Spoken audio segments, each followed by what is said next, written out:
And for our colleagues online, I'd like to welcome everyone and in the room. And so if we move on, I'll ask if there's any declarations of interest, anything relating to this agenda anyone needs to declare. Sorry, we need to do apologies for absence first. And formally, it's not good practice for someone to preside over an election that results in them being elected. So if members are happy for me to open the meeting for the purposes of those watching, I'm James Edmonds. I'm Democratic Services Assistant Manager at West Northamptonshire Council. So we have apologies for absence from Jenny Thorpe with Thomas Goodridge substituting, from Karen Lewis with Tracy Carter substituting. Also apologies from Peter French, John Lake, James Shryan and Ian Massey. And as people will observe, we have Lee Hughes, Tracy Carter and Hayley Walker attending the meeting remotely. Moving on to forum membership changes. Since members last met in July, we've had a resignation from Louise Samways, who was an Academy mainstream representative. Declarations of interest, if I could move on to that. I'm not seeing any. Oh, sorry. And also apologies for lateness from Ben Pearson, Assistant Director, Education. Okay, which takes us to the first substantive item on the agenda, which is the election of the forum chair for 2023-24. And if I could invite forum members to propose and second a candidate for that, please.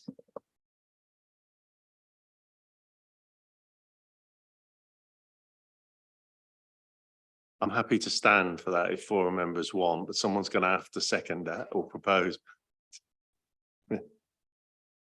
Does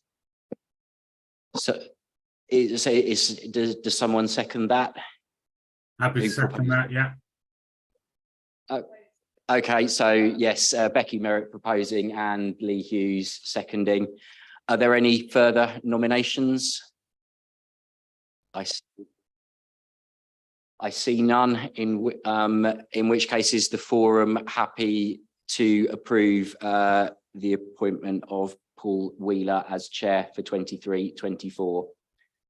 And if members online could indicate that too. All those in the room, all happy?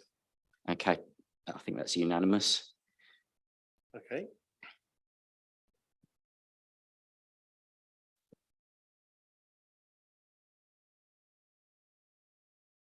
Okay, thank you very much. I think we need to appoint a vice chair, and I'd ask if there's anyone who would nominate themselves to be vice chair.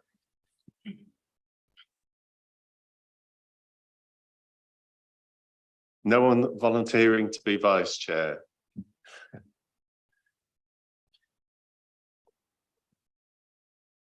I think this, unfortunately, isn't the first time this has happened. I believe you were in a similar situation, then had greatness thrust upon you when Peter French needed to step back as chair. So, I mean, the obvious recourse, the approach taken last time was to hold it over to the next meeting and see if anyone, well, enable members to give it further thought, enable members who might not be here today to participate too. So if the forum is happy with that as an approach, then that can be revisited at the next meeting in December. Yeah. Okay. Everyone's happy with that? Yes? No? Oh, that's fine.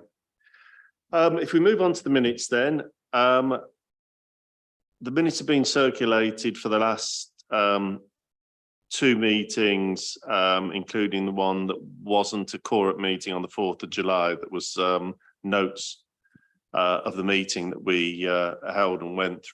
I've gone through them I don't see any errors or mistakes with them, but has any forum members got any comments on the minutes, or can they be signed as a true reflection of those discussions and the minutes?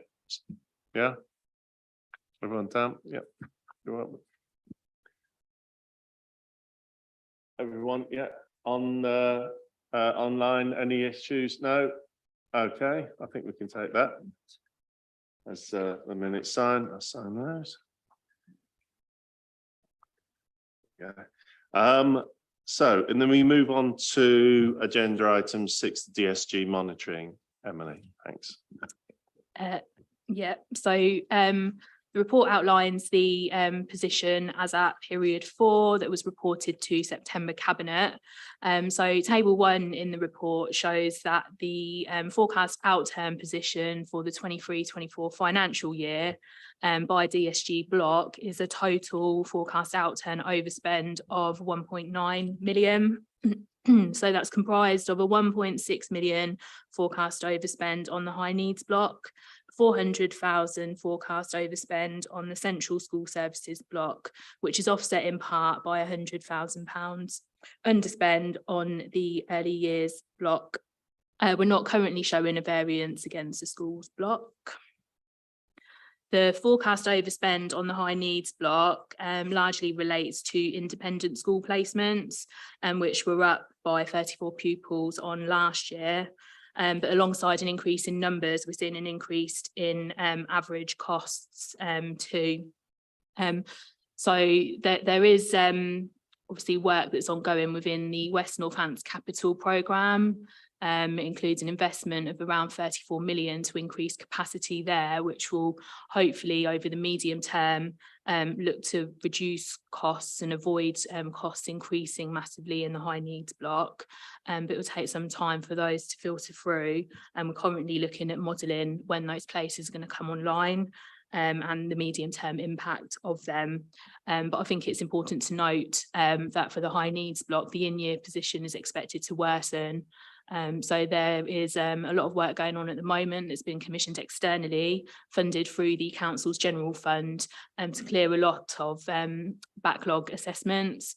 So obviously we're expecting them to convert into sort of required places or additional support put in. So it's I think it's important to note that the high needs block in the short term, the position is expected to worsen on that. On the central school services block, the overspend is largely due to historical pension costs above budgeted levels, which is due to index-linked inflationary uplifts. And the forecast underspend on the early years block central expenditure is mainly due to staffing vacancies, which are currently actively being recruited to. Table 2 in the report shows the forecast DSG balances.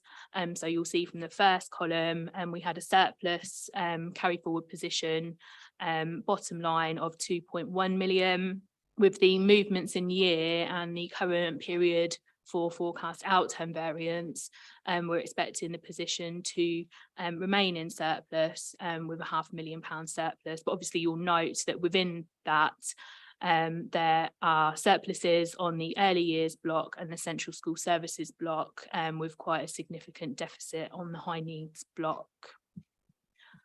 Regionally and nationally, we've included sort of a bit of a picture there. So West Northamptonshire, based on the statutory return that we do for budget data, so it won't just be the dedicated schools grant, it will include some of the general funded education services as well.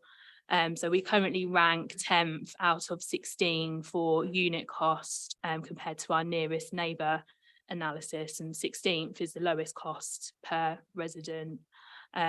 So overall, our costs currently sit lower by around 9% compared to our nearest neighbours.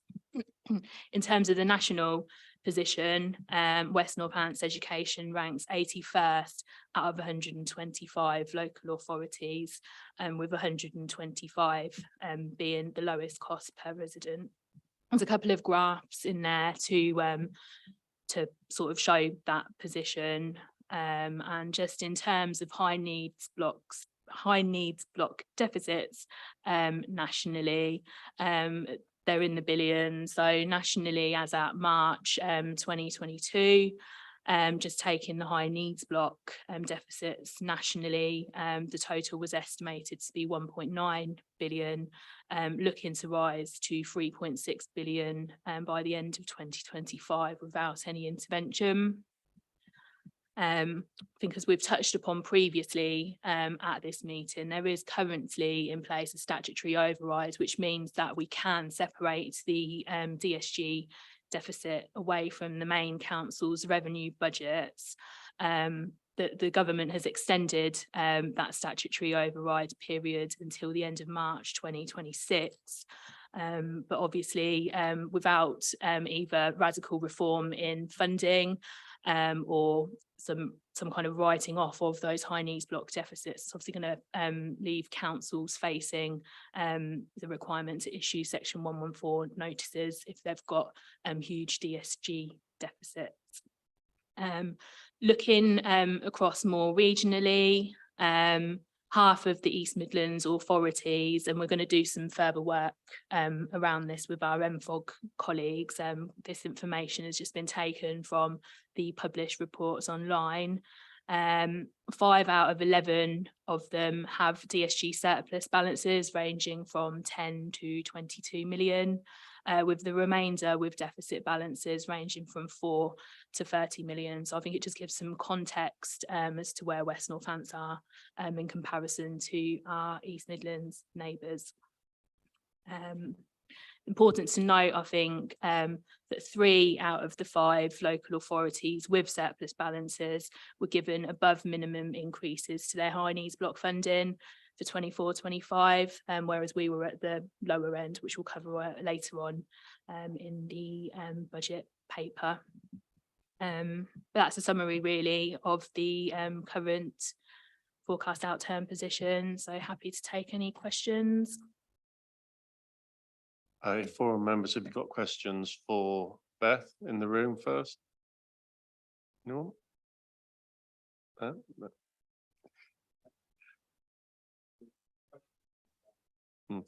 Yeah. The online. Yeah. Teacher voice if it helps. Yeah.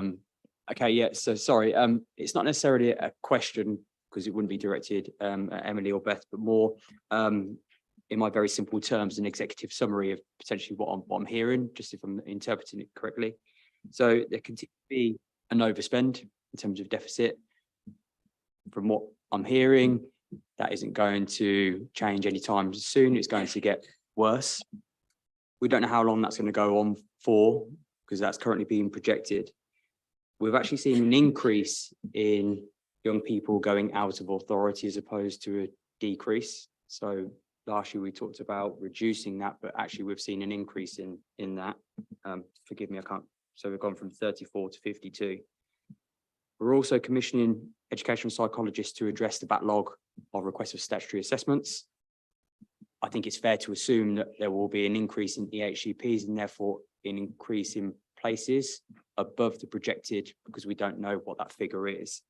And I guess the executive summary part of me saying that is, how are we going to address that? Because we know the need for places, that's ever increasing, and that's always going to have an effect in terms of budget. So as I said, I know it's not necessarily a question, but am I right in everything in terms of a summary? Is that a fair assessment? In summary, yeah. So obviously part of addressing the sufficiency of places is the capital investment, but I think probably as part of, I don't know whether it's included within Andy's high needs update, that's obviously one step, but there's a number of things that are sort of happening, and we need to model that and what that looks like sort of across the medium term. But I think you're right to assume that in the short term it looks like the deficit will go up with funding not keeping up with the demand, inflationary cost increases, sort of the same old story, really. Yeah. And I think that's part of that, is that we're having similar conversations to what we had last year, aren't we, really, in many respects. And I know the authority is doing a significant amount in terms of places. But you can almost see that this is going to continue to be an issue, isn't it? Because again, I refer to the point regarding EPs being commissioned to help, to meet the legal framework in terms of time for RSA. But generally speaking, the outcome of that would be an educational healthcare plan. And therefore that then puts increasing pressure on the places that are not there.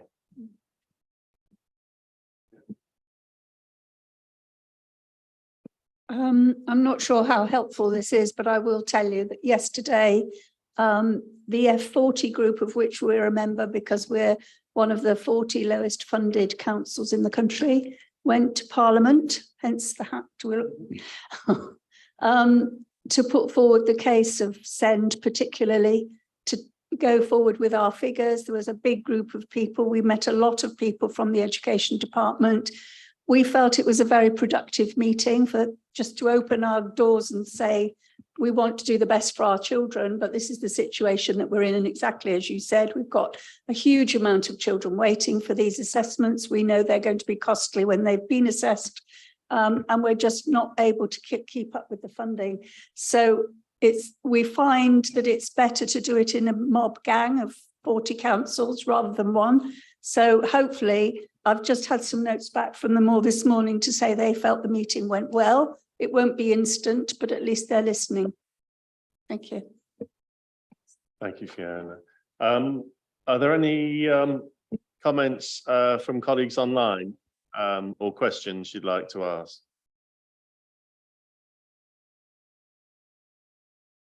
No, I've just got one. I think we've touched on it, or we certainly touched on it before. It's around the significance of us being near the lower end of the funding band. Is that because historically we've not been that great at identifying the need and hence getting the funding from the centre in for that? Because there's formulas obviously around this, so that can only be based on that pot being divided up by the need. What do we think has driven that? Thank you, Chair. Apologies for being late, stuck in horrible traffic with the road closed. I think, Chair, if I answer your question, I'd also like to just make a response to Dan's points as well. We do have an issue around under-identification. So within our primary schools, we identify about 1.5% fewer children with additional needs than compared to national averages. We know we've got the information school by school. So we know we have some schools across West Northants that on their census return have no children with additional needs. Now, I'm not sure, just based on a law of averages, I'm not sure that's strictly accurate. That might be a reporting issue. It might be an identification issue. That's one of our biggest pieces of work at the moment, and is tied to the ranges, our graduated approach as well, and will be tied up with some of the work that Andy will talk about briefly later on. So I think there is definitely an under-identification issue. In response partly to that and partly to some of Dan's points, I think we would all know this, and most people in the room would see this far more than I see it. The impact of lockdown and the impact of those couple of years on our children has not gone away. So what we are seeing is more requests for additional support. We are seeing more children who need additional support, and the severity of their need is increasing as well. We're not alone. That's not a West Northants issue. That's a national issue. So, Dan, I think you're right. We are going to see need continuing to increase. We've got a number of different programs to try and address that around earlier identification, around ranges, around how we use our funding better, around the 600 plus places that we are making available locally. But all of that is going to take time. So I think there is a need that is growing at the moment. Those EPs coming, those additional EPs coming in will really help us accelerate the timeliness and the speed of our assessment. But we've got to collectively do more about meeting need at the earliest possible time. That's how I think that has to be the biggest drive for all of us within the council and across the sector as well. Okay, thanks, Ben. Simon. I didn't expect to be speaking on this item, but thank you, Chair. Just to mention in that context, I have asked the Outdoor Learning Service, which falls within my team, many people know it, the centre down at Everton, to see if we can offer any kind of increased provision that you may find helpful, because we know that children who may struggle in indoor environment, sometimes being taught in a more outdoor context can be quite helpful, the kind of psychological and anxiety stuff that Ben has alluded to.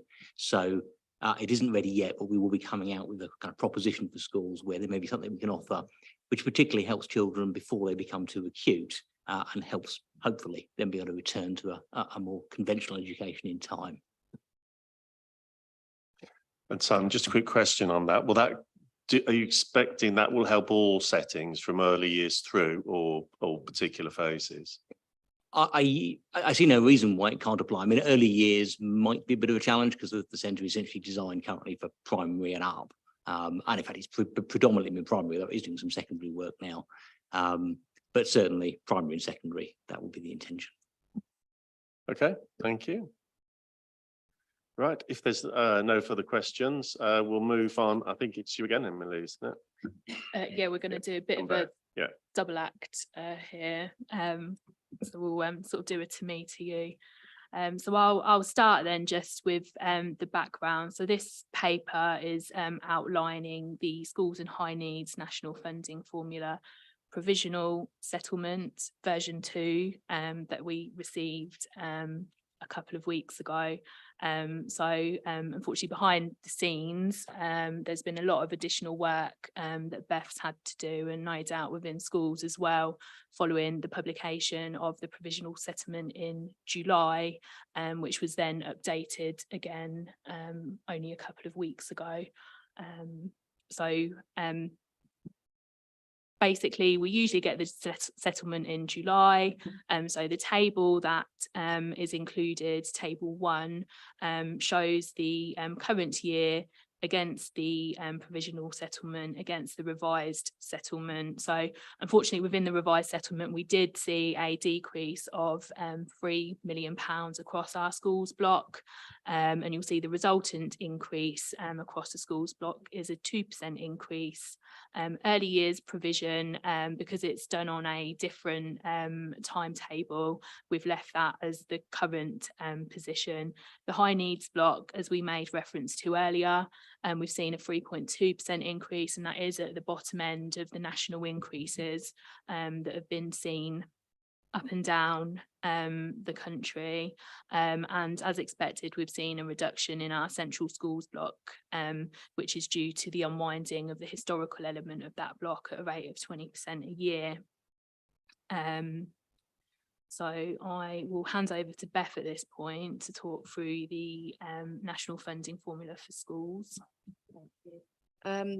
So there were a small number of changes this year. There's no sort of major new formula components. The sort of regular uplift of the rates has happened, and that takes the additional grant that was given and rolls it into the base for the schools block for the formula. There's a 1.4% increase on the ORPU and the high needs factors. The free school meals factor itself will increase by 1.6%. I don't know if you remember, there are 2 per pupil funding levels now. There's the ORPU, that's the average weighted pupil unit, but there's also an overarching minimum per pupil funding level. And that has increased and been set to 4,610 for each primary school pupil, and it's 5,995 for secondary now. That includes £143, £186 and £208 respectively for primary key stage 3 and key stage 4, which is the rolling in of that additional grant that was separate to the formula funding in 23-24. The funding floor for schools, the minimum funding guarantee, is set at 0.5%, 0.5%. That's meant to mean that that per pupil, the funding, the MFG as they refer to it, MFG funding for every school must increase by at least 0.5%, very small amount, unfortunately. Because of the way the MFG is calculated, they actually take the lump sum off the prior year's base. So actually you might see some schools in the formula have less than that per pupil funding increase. It can be, I think one school was at 0.4% increase. I can go through that slowly with people if they're affected, sort of separately looking at their school if they want to contact me. The main changes are the split sites funding. There are changes to the growth factor, the growth funding, and there are also changes to the notional send that we have to consult on this year.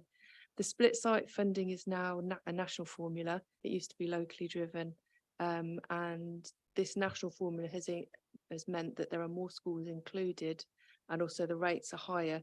So overall, it looks like that's pulling about £1 million more amount of funding towards those schools with split sites and away from all the other schools. The high needs block, as Emily said, is increased for us by 3.2%. The range across the country is between 3% at the floor and 5% at the cap. So obviously we're right at the end at 3.2%, whereas some are getting 5%. Our provisional increase for the high needs block is 2.1 million. And as you saw in Emily's monitoring paper, a period for the forecast overspend was 1.9 million. And we can see that that's beginning to increase from more recent work on the budget. So that increase isn't really covering the current increase in the growth from 23-24. And obviously we're going to be in trouble with growth added into 24-25. The Central School Services block has two parts to it. I think we've talked about this each year. There's the ongoing responsibilities which are related to our cohort of pupils and population currently. And then there's the historical funding, which covers things like pensions. There's a special school PFI. And it used to contain the combined services that were part funded by the council, part funded by DSG, which have largely moved across to the general fund now. That historical funding block within the CSSB is reducing 20% each year, and 24-25 seems to be the first year that that's going to be reducing below the costs we can't avoid. So we'll be putting in an application to ask for that to be held at a floor to cover the pension costs from teachers who retired pre-2013 and PFI costs. Next section, sort of looking at the notional school budgets. So this is the formula. There's a table there that shows all the different formula elements that make up the primary and secondary school budgets. We've got the NFF in the first column, the rates for each of those elements, and comparing that to 23-24, and then also showing the local formula, because we do have a slight increase on the base rates through an area cost adjustment that's given to us by the government to apply. From that, the government also publish on the website an indicative formula, NFF formula budget, and that's what in their view, if they were modelling based on the provisional budget and based on kind of data that's a couple of years old, this is where the budgets would land for schools, and that's assumes no top slice for high needs, no increase in growth funding, and kind of no other local adjustments like increases in rates and things like that. So it can be quite far from where we end up, because it's because of the base on which they use. So that's everything in terms of the updates on the formula funding. Has anybody got any questions on that? Bit doom and gloom, sorry. I was going to say, it's a very depressing picture. By the looks of it, then the amount of money we will get additionally next year for high needs will maybe or may not cover the deficit that we've got for this year. And then, of course, costs will go up. The overall increase that we receive, regardless of that, will almost certainly be outstripped by any cost increases that we've got, even by the Treasury's hopes on inflation to halve it. That's the increases we get just simply won't cover the inflationary pressures. So yeah, I think it is it's a fairly depressing outlook. Can I ask one question? The figures that we've got here, they exclude the rolling in of the mainstream additional grants. That will be on top. That's included. So the 23-24 additional grant that they've given us this year is included in those base rates. Right. But each year now, there's been an extra grant announced in December at the same time on top of the provisional Yeah. allocation. There's no information. They won't sort of say definitely there will be again. But the last 3 years, there has been an extra kind of inflationary element added in. Yeah. Yeah. Yeah. Okay. So we might see something, but there's nothing in the pipeline for that at the moment. And again, thank you for the work you've done on this, because obviously having to restate the numbers after they were incorrectly presented in July from the government's publications has obviously led to a doubling up of the work, to a disappointing conclusion as well. Are there any questions anyone else got for Beth and Emily on this portion of the report? No? No. Yes, please. Not specifically a question, but a suggestion. Your summary, I think, was really clear. So there might be some additional money coming in, but it doesn't wash its face at all, and it's not going to help, because we know the costs that schools are going to face across the board are going to far outweigh that. I think on behalf of the forum, if you're happy, Chair, that we should write jointly to the Department for Education and express our concerns about the lack of funding. And I'd certainly be happy to support that. I know Councillor Baker would be happy to support that as well. So I think on behalf of Schools Forum, on behalf of all of our schools, we should express our concerns. I think that's what we need to keep doing. So that would be my suggestion. Yeah, no, I'd be more than happy with that. If members are happy, we'll with Benefiona, we'll work something up and send it out on behalf of Forum. Thank you. Yeah, perfect.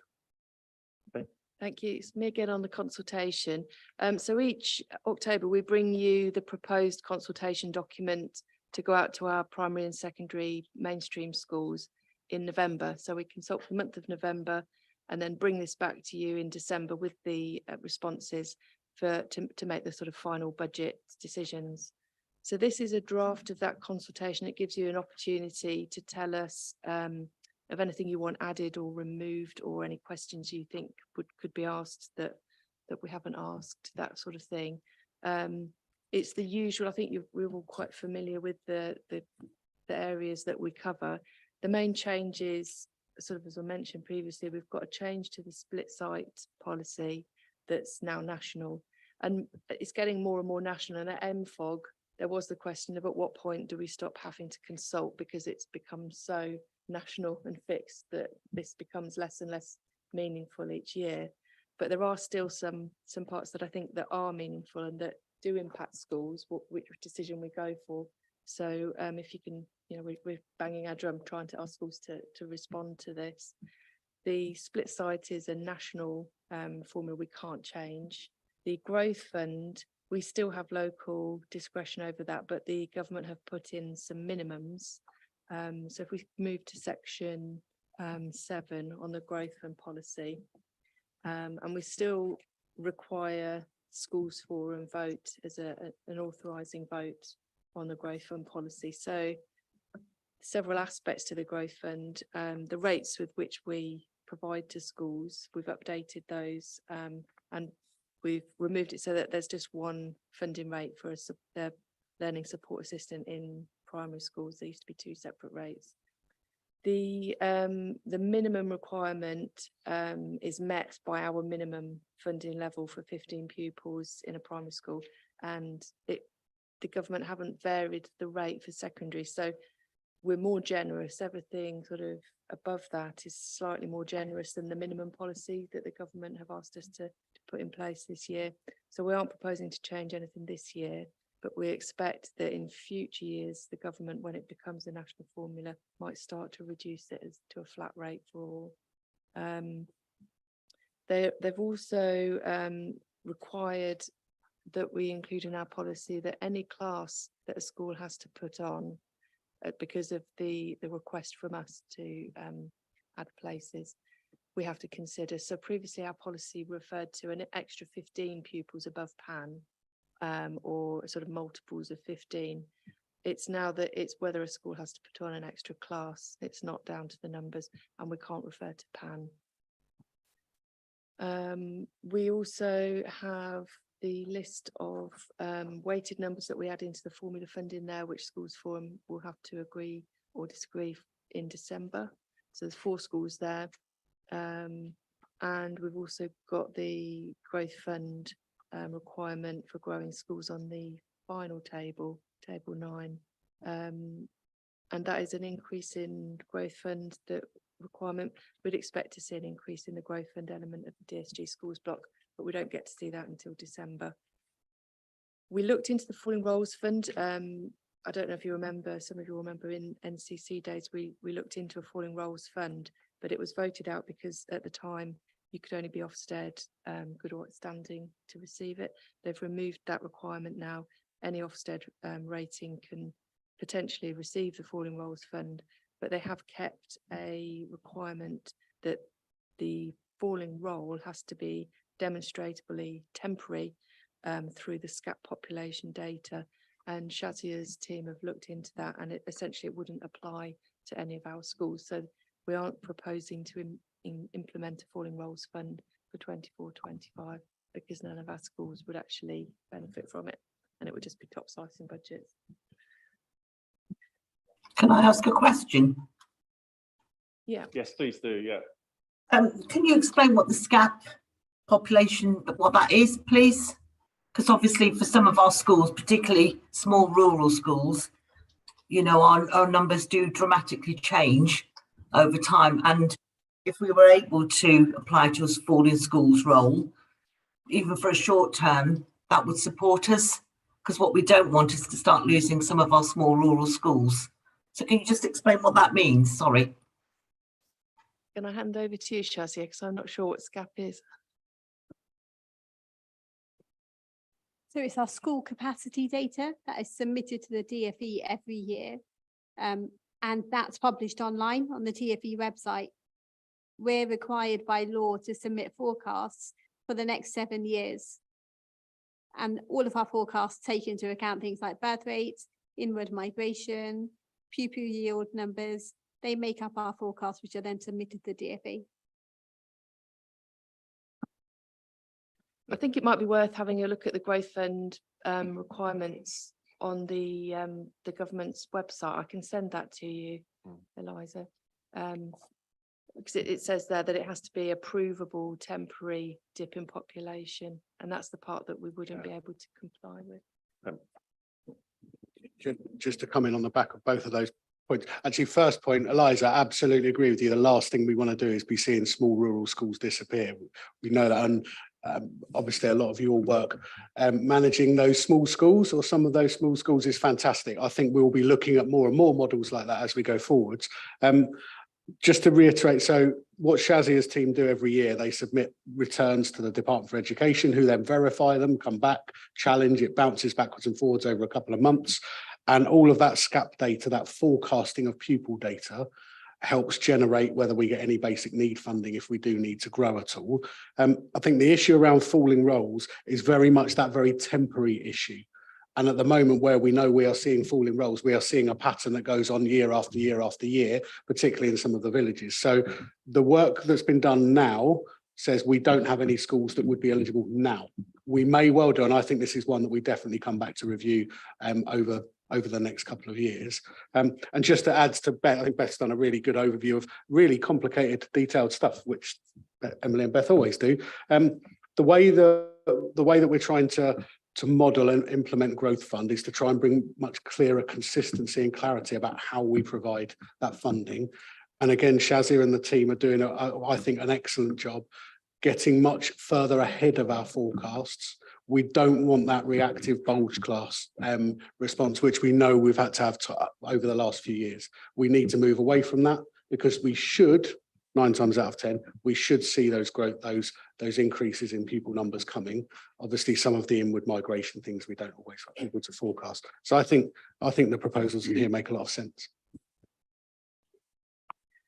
Yeah, sorry, can I just add with that, we published the capacity data now, have we? Because I know there wasn't published for a while, but it is now published, the sufficiency. So SCAP data is all published nationally. I'm very happy to put in the link to the minutes if need be, that are linked to our forecasts. Yeah, that would be great. And then if anybody does want to have any conversation about what it means, I'm more than happy to have a conversation about that. No, I think that would be very helpful, in particular for forum members, but I think it's very helpful anyway, because it gives, it helps with the long-term planning and how schools and trusts can look at where they might be able to help or where there may be a contraction in the market. But there is, we will revisit this from time to time, as we do with the growth fund. I think the changes to the growth fund are very useful and very helpful as well, because the way that school funding has worked and works, you're not funded for your PAN, you're funded for the number of pupils you've got there. So if you are taking on significantly more at any point in time or less, well, less would be falling roles, but any more, then it helps for that to be reflected in the ability to tap into growth funds. So I think the changes are quite welcome actually and quite helpful. Is there any other comments on this this part of the paper before we ask Beth to move to the next area? No? No, thank you. Okay. So I'll move on to the delegations, the de-delegations, section 9. It sort of summarises that proposals aren't changing rate for school improvement grant and the redundancy funding. For trade union rates for the de-delegations from the maintained school, we've got two options there: continuing the current rate of £3.21 and then a 10% increase to £3.53. And there's a bit more information on why we're offering those two options further in on section 10 on page 51. So it gives a bit of background for schools to read about what the services provide, and also how we've arrived at those two options financially from looking at the 23-24 kind of budget position. For the first time ever, it looks to us as though we could well be in a deficit position on that de-delegation fund at the end of the year. We've done a bit of variance analysis because there is a slight uncertainty over income from academies who choose to buy in. So we've sort of got a range of about £6,000 roughly overspent to about 20,000 underspent. But prior years, we've always had a large carry forward to offset the rate. And I think if you might remember last year, we reduced the rate for trade unions by 10% and they reduced their available time by 10%. So the 10% increase isn't anything to do with inflation. It's about putting that rate back to where it would have been if we hadn't had that 10% reduction. And also recognising the fact that we don't have as many academies choosing to buy in at the moment, unfortunately, which is a piece of work that we're working on with the unions to try and get better buyback of that service.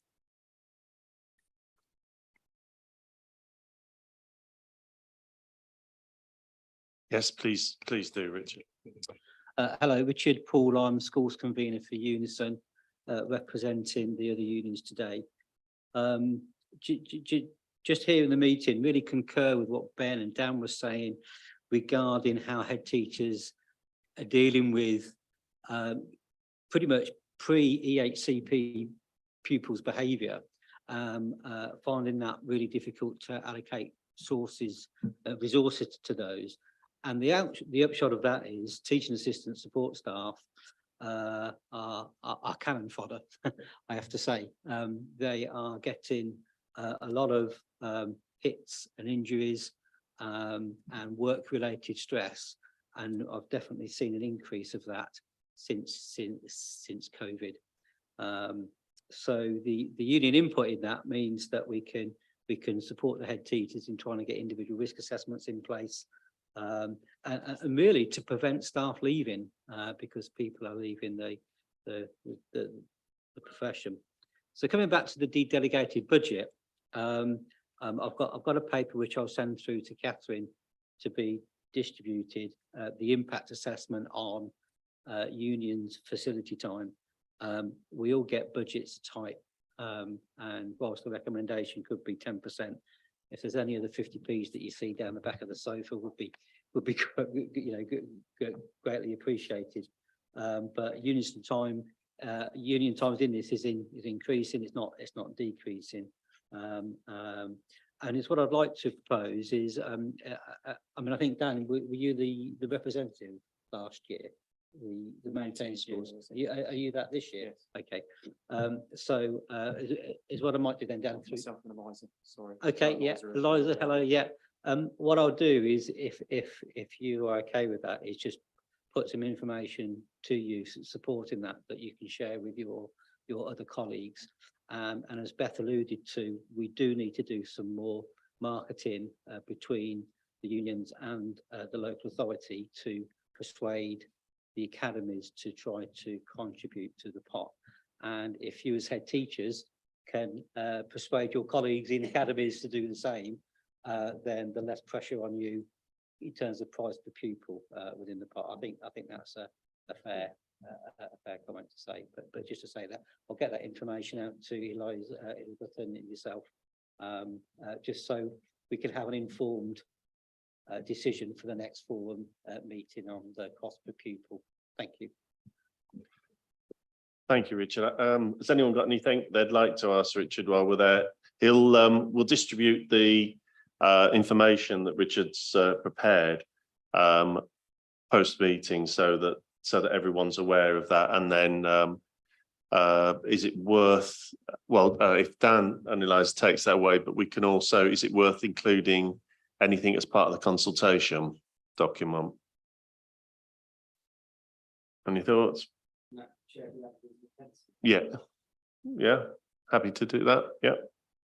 Yeah. And then everyone's got it. Okay.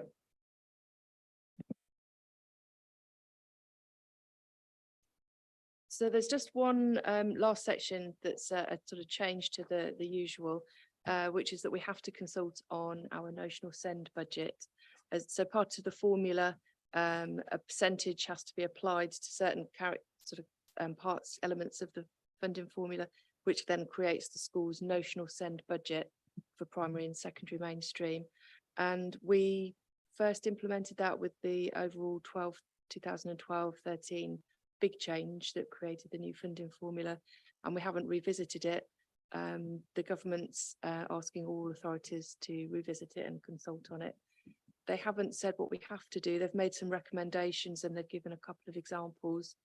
So this paper sets out what we currently do, what we would move to if we use their sort of base recommendations, which is that some percentage should be applied to the ORPU, a greater percentage should be applied to the deprivation characteristics, but not free school meal, just free school meal level 6 and the ADACI, and that they would expect all or most of the low prior attainment factor to be included in that notional send budget.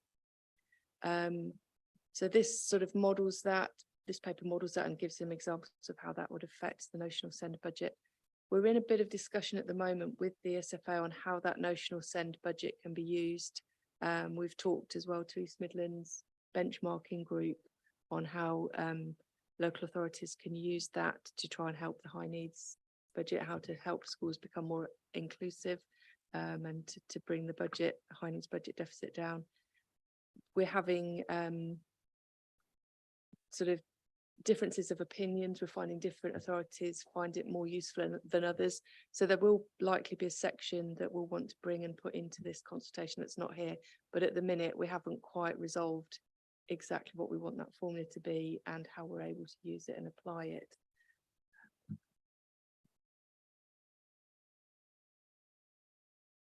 So I've kind of ignored all the things that haven't changed, but I'm very happy to talk through any of the other parts that I've not covered, or to have a conversation about changing the questions or options. Okay, thanks. Firstly, on notional send, is there any questions around the notional send and potential changes to that? Sorry, Chair. I'd consider that I kind of go through the paperwork and understand the majority of it. I really got lost in this section, if I'm being honest with you, Beth. I don't know if it was just me, and if it is, happy to have a discussion offline about that. I was just trying to work out what it actually means, because you then go to the impact on schools, the different options and so on. Could I just have it in a reflect of a simple term? I don't. So there's a part of your budget called the notional send that's meant to be the amount that's meant to reflect the amount the government would expect you to spend on send pupils. You don't have to spend it all. It doesn't get clawed back if you don't spend it all. There's a paper, a newly produced paper by the government on what the notional send budget is and how it could be applied, which would be probably a useful link. I think I might have put the link in there. But I've been a bit vague because we haven't got so we were assuming that it meant if a school hasn't spent that, then you don't give top up. But it doesn't mean that. So it's kind of, well, how does it help a school become more inclusive? So, because that would be my understanding of what notional send is. So it doesn't appear as though there's any radical change around that. So I was just trying to interpret what the different options mean. Chair, just to add in as well. I was saying earlier this week, it might have been very late last week, with a meeting with DfE member of staff who's been brought in to look at how send funding works across all local authorities and to try and bring consistency to it. His feedback is he has a different interpretation to the interpretation we have collectively held locally. And I know there are different authorities that interpret and use that notional funding and use any other send funding very, very differently. What we need to try and do is bring some absolute clarity to it. If the clarity doesn't come out of the paper, I think that's something we can take away, because I want to make sure that those that do receive this, that aren't privy to this conversation, that it's clearly laid out. It's a really complex, messy thing to try and lay out, but I appreciate the challenge. So happy to go away and try and put this in as layman's terms as we can possibly put it, without making it massively long. And and I'm not trying to be oppositional in any way, shape or form. It's just, simply put, we understand at the moment there is a notional amount of £6,000 per child, and that if you are accessing additional funds, you need to demonstrate how you've spent that notional send. That's been kind of common practice or common understanding. It's just gaining a sense of if that is changing or not, as the case may be. Is that okay? Can I just clarify, are the factors for the notional send funding changing in any way? So how we get to this notional send amount in our budgets, is that changing under this or not? Yes, that they are, and that's what we're consulting on. The overall total that it arrives at for the LA as a whole is sort of modelled to not particularly increase, but it's just applying the percentages to different characteristics based on what the government has recommended we do. So it's taken our current percentages that we apply to ORPU and free school meal in Idaki, and changing that so that we're also including low prior attainment, which is what the government recommend, and reducing the percentage applied to the ORPU to balance it back to the same total. So that's option 1. Option 2 and option 3 are bringing in other characteristics, and they're mirroring the 2 examples that the government have given us in their paper on it. So it goes up and down. Some schools are slightly more, some schools are slightly less under each option. And have we got that information in here? Yes, they're see which schools are affected. Yeah. Yeah, you have, and some of them aren't small amounts of money. They're hundreds of thousands of pounds to swing. Yeah. So it is. I guess one of the questions I've got is this likely, with the work the government's doing, to get baked into a national formula so that it will eventually become a hard formula, and this is what, and the local decision making kind of moves away from that. That is how it will be based. They haven't said that, but everything that they do seems to gradually be moving in that direction. Yeah. So it does have, for some of the schools, it does have a significant impact. But albeit if top-up funding isn't tied into spending that notional spend first, then the impact will not necessarily be as severe as it could be. Okay. Has anyone got any more questions around this for Beth? No? Okay. Can I ask a question, not for Beth, but to all colleagues? So in the past, when we've sent the consultations out, we've had a very, very low response rate. I know we've talked about it in this group before. It's just that question of how do we get better responses to this? Because some of the proposals in here will potentially have quite big impacts. So any views about how we get this to more schools, more multi-academy trust and get greater response rate? Any suggestions welcomed? I don't know how we do it. I'm just keen to get as many voices as possible so we get the most informed response when we get this consultation back. Yeah, I think we need to get it out there because there's, you know, I've just looked at this bit, and actually there's a lot of schools, a lot of my schools are really affected. It's getting the word out. Can we put it in Head West? I know you do anyway, but actually putting in this table that shows the impact of the different options, I think is really good for heads, because they need to see actually what it will look like on the ground for them. Yeah, we're planning on including it in the consultation. Yeah.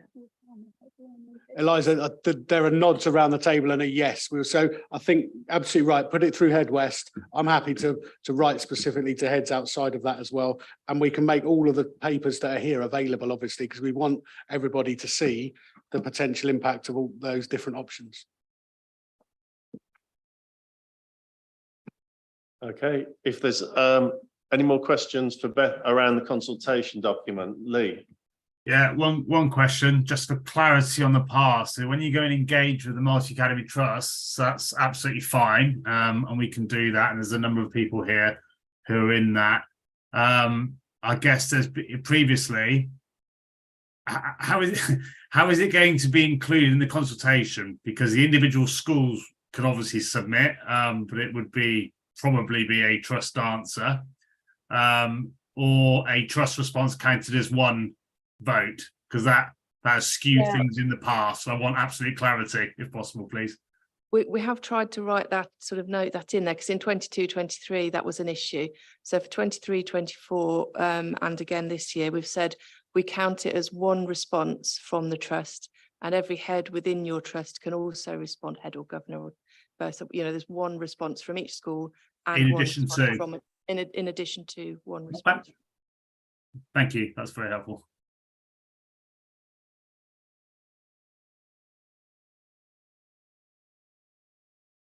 Right, yeah, that's very useful question. Thanks, Lee.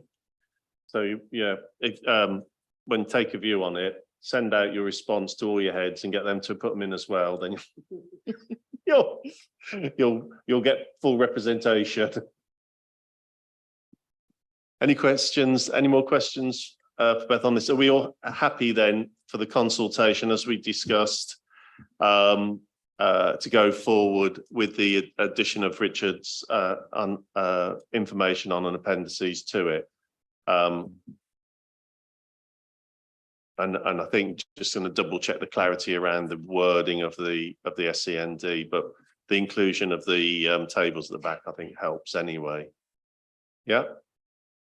And then that comes back to next forum. So the responses are due by I think it's the end of November, isn't it, on the timeline, and then back to forum in December.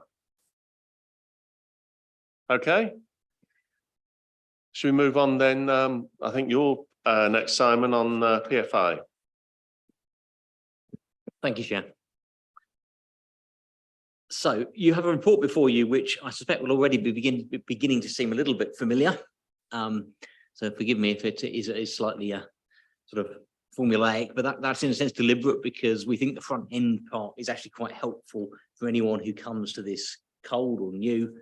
It just gives us a sort of summary of the PFI, what it's for, what it covers. But having said that, we can largely skip past page 1 unless anyone has any particular questions about that, and move to section 3, in particular, the PFI charges. First thing I probably wanted to say is we were rather hoping the OBR would have produced an updated inflation forecast before now, but we do know that they are due to prepare one as part of the preparation for the budget in November. So at that point, we'll have an updated inflation forecast that will feed into the next version of this paper.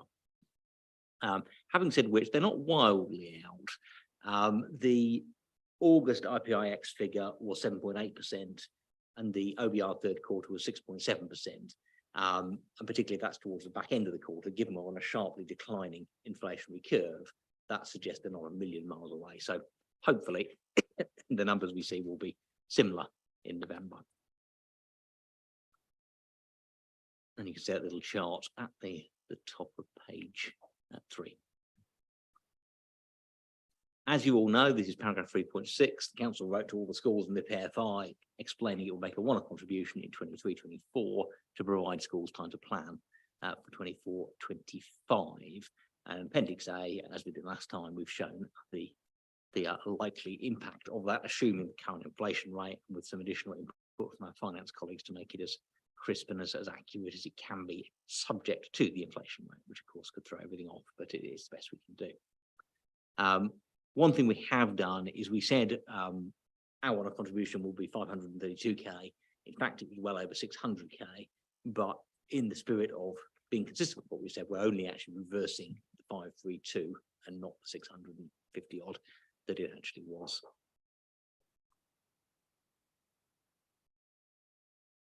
We are very close to the end of the work. This is right at the top of page 4 with RSM, looking at the PFI costs and income. I like to think I understand maths. It has been a monumental and very challenging process to try and get to grips with the flows of money in and out since 2004. And I'm not entirely sure what story it's really telling us yet, but we hope it will allow us to go back to the SFA and say that, come on, this PFI is more expensive than we all reasonably thought it was when it was entered into, so can you please give us some more money? That's the intention of the whole process at the end of the day.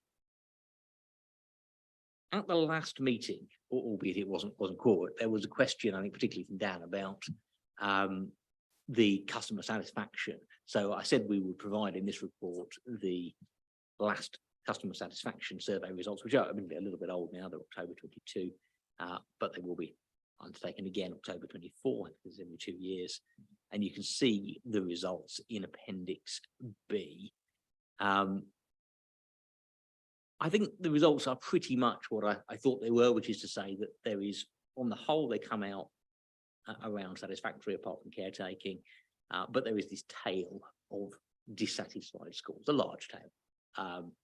And that kind of reflects what qualitatively we've experienced. There are some schools that are really quite unhappy, have been quite unhappy, and there is a kind of quiet majority that is more or less okay, put it like that.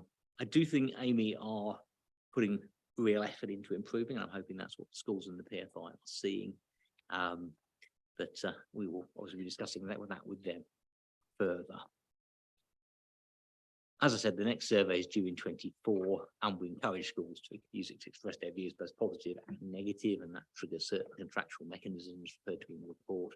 But clearly don't wait if you're a PFI school. Until then, we want to know any issues you've got as soon as possible, so we can pick them up and make sure they are addressed.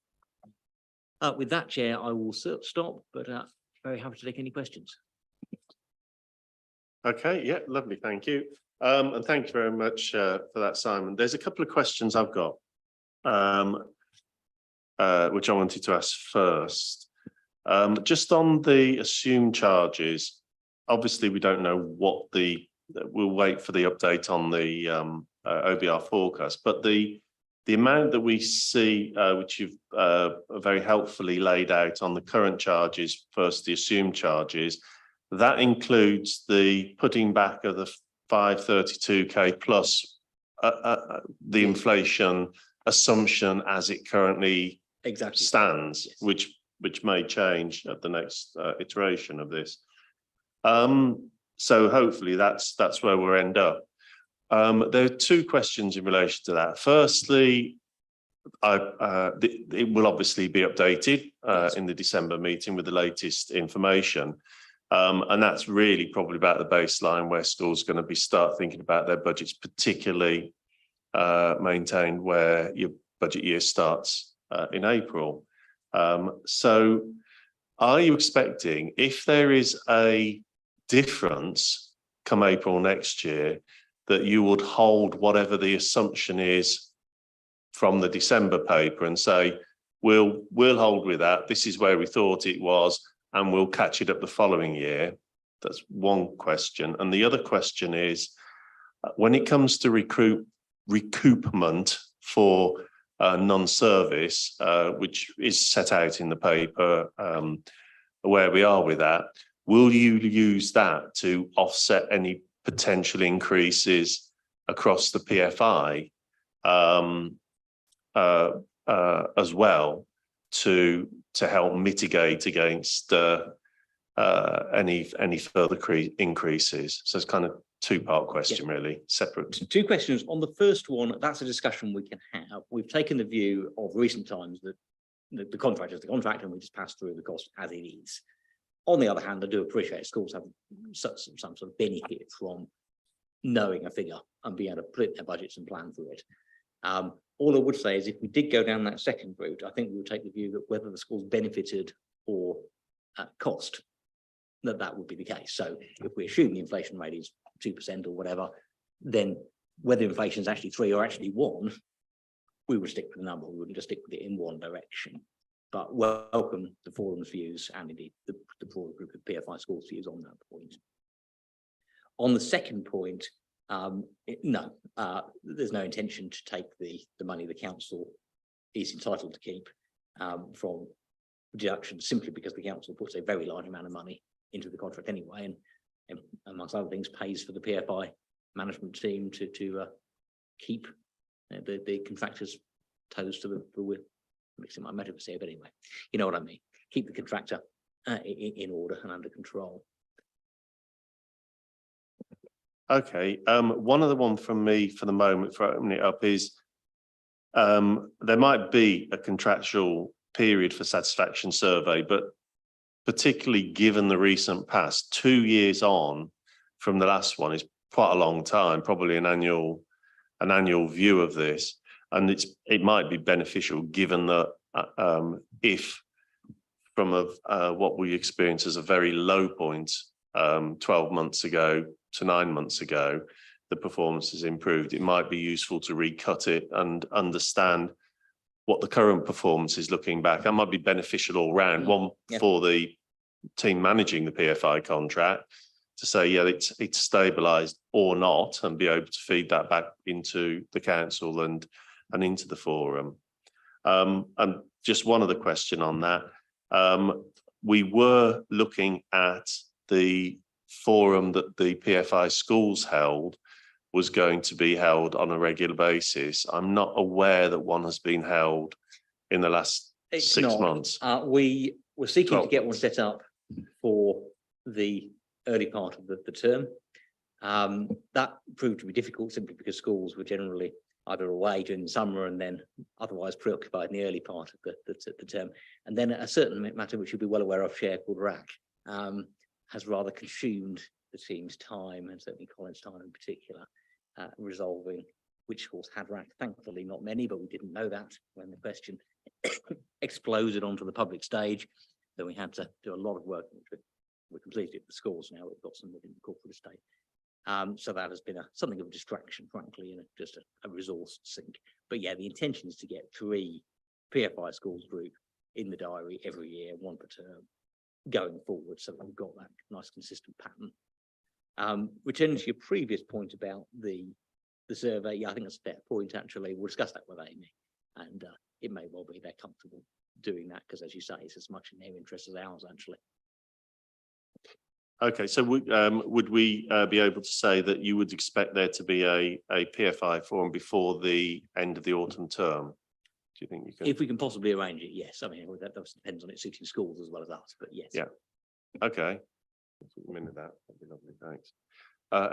Right, further questions, please. Anyone got any further questions for Simon on the report or specifically on PFI? Nothing online I can see in the room? No. Here's what it is. Sorry, I can't sit on it. I apologise. Sorry, Simon, and it wouldn't be right, it wouldn't, if I didn't say something. So let's just go for it. Some of the points that you drew upon, Chair, I've noted as well in terms of the contractual obligations to issue the survey every 2 years. Given the circumstances, I agree, and I welcome the opportunity to be able to engage in that survey. I think the only point I would note is that I put some challenge towards Simon regarding his thoughts around the service, which I have noted as being subjective. And I think the results of the survey that have shown that was almost right to challenge that. If I just go on the most simple level, and I draw everyone's attention to page 82, the question, what is your level of satisfaction for cleaning and waste management?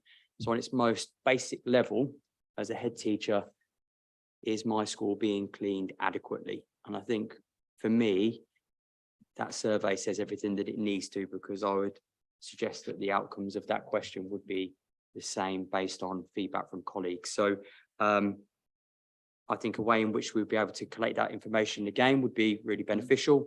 I think a forum in which we were able to firstly have an introduction to the new operations manager. I know that that's changed several times over the last 12 months, but I think that would be really of value to colleagues.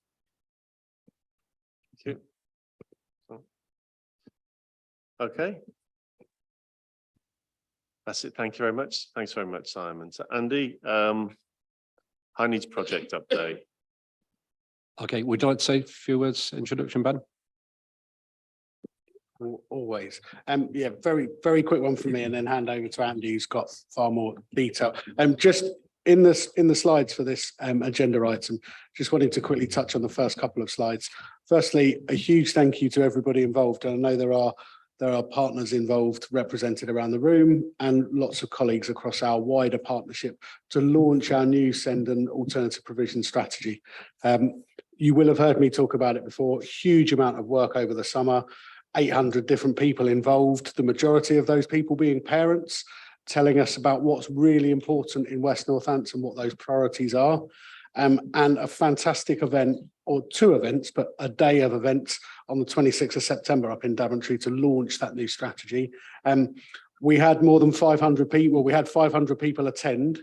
We had another 100+ people who tried to book on that we had to say no to, which to me says there's a real interest.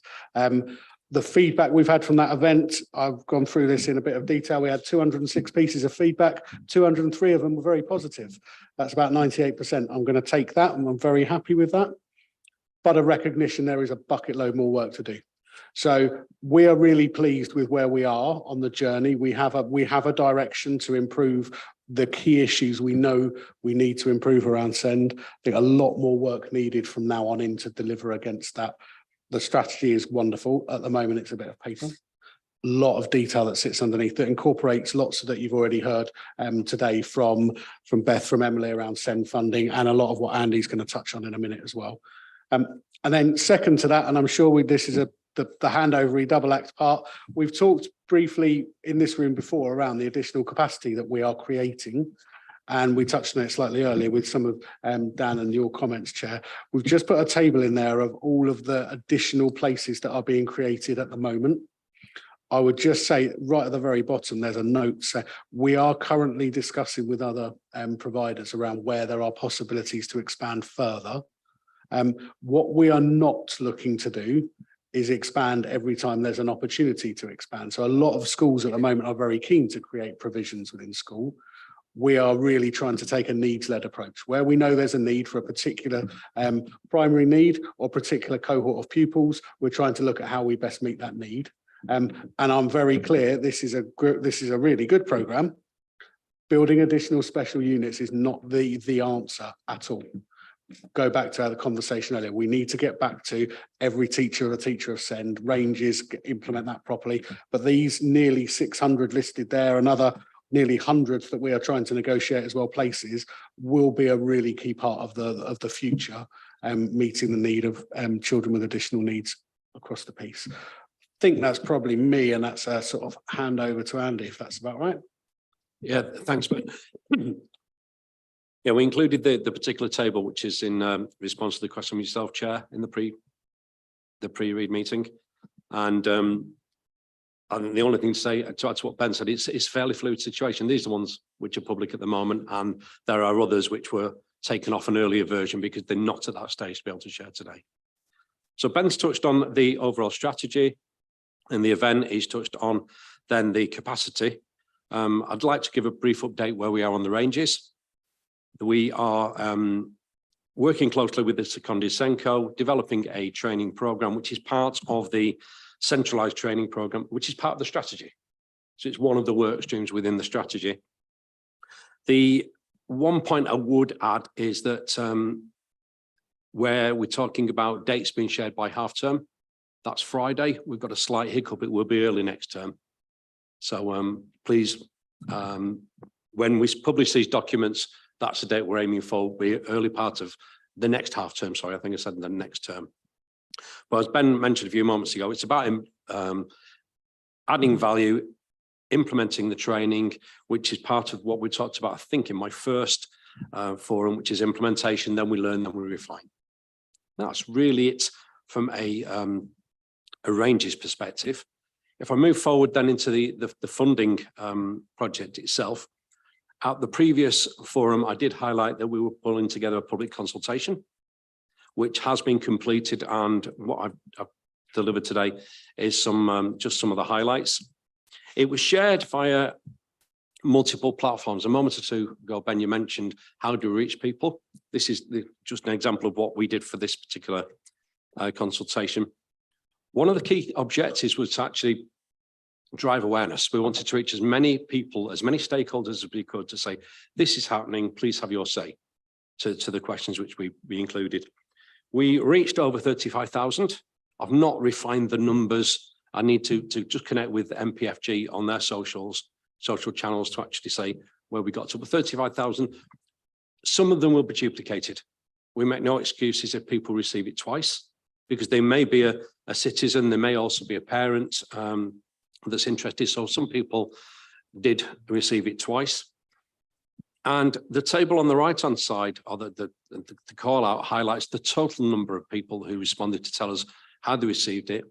47%, so almost half by social media, 26% by email, of which, if you are receiving Head West, are you receiving the earliest connections, you're also receiving by email. So digital channels were almost 80% of the people who answered the question. One thing I do need to point out is that whilst we did reach a number of people, and we didn't set out an objective of how many people to reach, we just tried to reach as many as we could. We wanted the people who then who participated to share their views. Not everybody made it as far as the submit button. I just wanted to highlight that as a point, and it's a lesson learned that we're picking up from a council perspective. We're doing an internal consultation at the moment on various topics, and the engagement team are reminding people, please press submit. So what you've got is two sets of numbers for me. You've got 2/3 of people press submit, 1/3 didn't, and I think it's just important to include both for this. 257, I don't know if it's a good number, but we actually were in the hundreds. I was hoping to get into the hundreds, so 257 did respond. If I look at the table, which is on the next slide, excuse me one moment. I then highlight in different colours for those who've got a coloured version of this, because I wanted to break out the difference between those that did submit and those that answered the question but didn't submit, because there are then two different numbers. Before I go into that detail, well, I wanted to highlight that the questions were facilitated via the internal consultation and engagement team. We've had some feedback on the actual questions, but I wanted to highlight that we actually went through the standard process of the team at West Northants Council to ensure that these questions were fair, and that we had another point to say is we had no questions for any accessibility. So we didn't have anyone who said they wanted it in different language or they wanted it in Braille, or so these were all responses online. Of each of the questions, there were two numbers. The first column are the people submitted. The second column is the total. My eye, if I look at these things, always goes to the lowest number. So the lowest number was for question 4, which was 53%, which is still more than half. And the questions themselves were in line with what we talked about in various forums, which is, should the funding be based on level of need? Should it be the higher the funding, the higher the need, the higher the funding? Should we look at implementing consistent methodology? And also early intervention. Question 4 is about early intervention. It's about offering some support for children, young people with SEND requirements, but don't have a plan. And that question itself had the lowest score. Now, what I've done is I've gone into the responses, which is in feedback from our subgroup. So we presented this data to our early years group, our schools group, and our FE group. And I've looked at it in respect of who responded. So with that particular question, with question 4, which is the lowest, of those that expressed a preference, so either strongly agree, disagree, or strongly disagree, 79%, so almost 80%, said strongly agree or agree. And if we looked at that from a parent's perspective, 80% of parents that responded to this survey said, we would like you to look at this funding, please, for children without plans. 100% of the students and 61% of the education providers. So the numbers were higher when I actually went into that level of detail of who expressed a preference. And the reason I'm bringing that up today is it was a question that's been asked from the subgroups, and I thought it was appropriate to share with forum. What happens next? This is not the end of the journey by any means. It's my role to share with broader group within the project team. And also, as Ben mentioned a few moments ago, I think you said you had almost 200 comments, Ben. People who responded have actually shared qualitative comments in response to the questions. We've had over 130 of those. It's my role then to cluster those together and ensure that they're not lost. And I then pass them to the appropriate colleague within the council so that any qualitative answers will then be, we can move forward. And also one of the tasks with a consultation such as this is I have to produce another paper which summarises what are we going to do about it. So with regards to this, I'm conscious I've been on the dance floor for a few moments now. The answer, the quantitative answers which we have received support the direction on the strategy of what we're trying to achieve with regards to SEND funding. Would that be an appropriate place to ask for questions before I move to the next update? Yeah, by all means. If there are any questions. Any questions on what Andy's run through there? Online? No? That's okay. So just for transparency and to acknowledge and appreciate Andy's response. So I challenged the questions to Andy directly in a different forum. And I just want to acknowledge his response and thank him for passing it on to Anne Wakelin and Anthony Giles. But the challenge was around, I think I used my phrase, the loaded nature of the questions. And actually I was referring to question 4.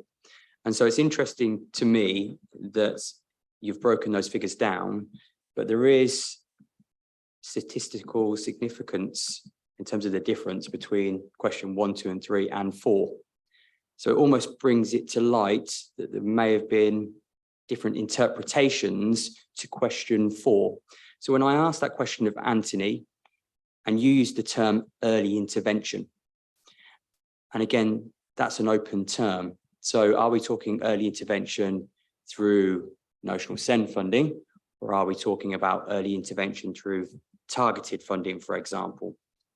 Because, and I'm only breaking it down into even further, but if you were to look at this on the top surface, what you're effectively saying is, should it be addressed by educational settings? So I think I still challenge that question. And I think the fact that we've got those percentages almost reaffirms why it should be challenged in terms of how that question is then perceived. So it's a thank you, but at the same time, I think it probably just needs to be considered. And then the second was more a question, was that there is significant amount of work in terms of increasing SEND capacity. I think we all acknowledge that. The question is around what next? Because an hour ago, we were talking about the potential increase in numbers. We can almost see that coming. We project that that's going to happen. If you look at the breakdown of unit provisions, and there may be conversations taking place that aren't on this document, but they are very primary led. And if I don't want to talk for, I don't think Karen's here, so I won't talk for her, but she previously raised concerns around pinch points at transition from key stage 2 to 3. And at the moment, it feels like we're potentially addressing that in the here and now, but with the increase in numbers coming through and then going into year 7, is there work being done to ultimately address where these children go to next? Dan, I think, thank you for the comments again. And very, very quick answer to that last question is yes. We know, and I know, Dan, you and I have talked about this, I think earlier this week. We know there is a pinch point, and we know we have an increased requests for statutory assessment, increased requests for additional support for children in year 6. We know that, all the data bears that out. What that does is then that increases massively the request for statutory assessment when children get into year 7 as well. My concern is those children have been in education and been in a statutory education for at least 5 or 6 years before we are identifying there's an additional need. So go back to, and I know it's a similar response before, we have to get better collectively at providing the skills, the tools to identify needs early and address needs as early as we can. And I complete a mission from my side, and I will get told off by at least 2 people in the room. I talked about primary school earlier. I need to talk about early years because that's where we need to get into. And we've got 2 fantastic representatives sitting here who've been massively involved in some of the discussions we've had about how we get earlier down to identify needs earlier. That's where we will do that. That's where we'll make the big improvements. We are talking already to secondary schools around how we create the provision that will be continuity for the significant investments we're looking at in primary. They are evolving. They are different to primary, but they are evolving. I'm happy to bring more updates around that. And on the slide where it talked about the different projects we've got ongoing, there are 2 or 3 on there that I can't publish yet because they're not formally agreed by trustees, by head teachers of secondary schools, but where we create additional capacity. So there is a natural throughput through from primary to secondary as well. Exactly as I said earlier, that's needs led. That's not schools that want to do it or have the physical capacity to do it. That's very much about following those needs through. So you're absolutely right to highlight that issue. Primary is where we are focusing most of our attention at the moment. Because of that, because we identify that's where there is the bigger gap.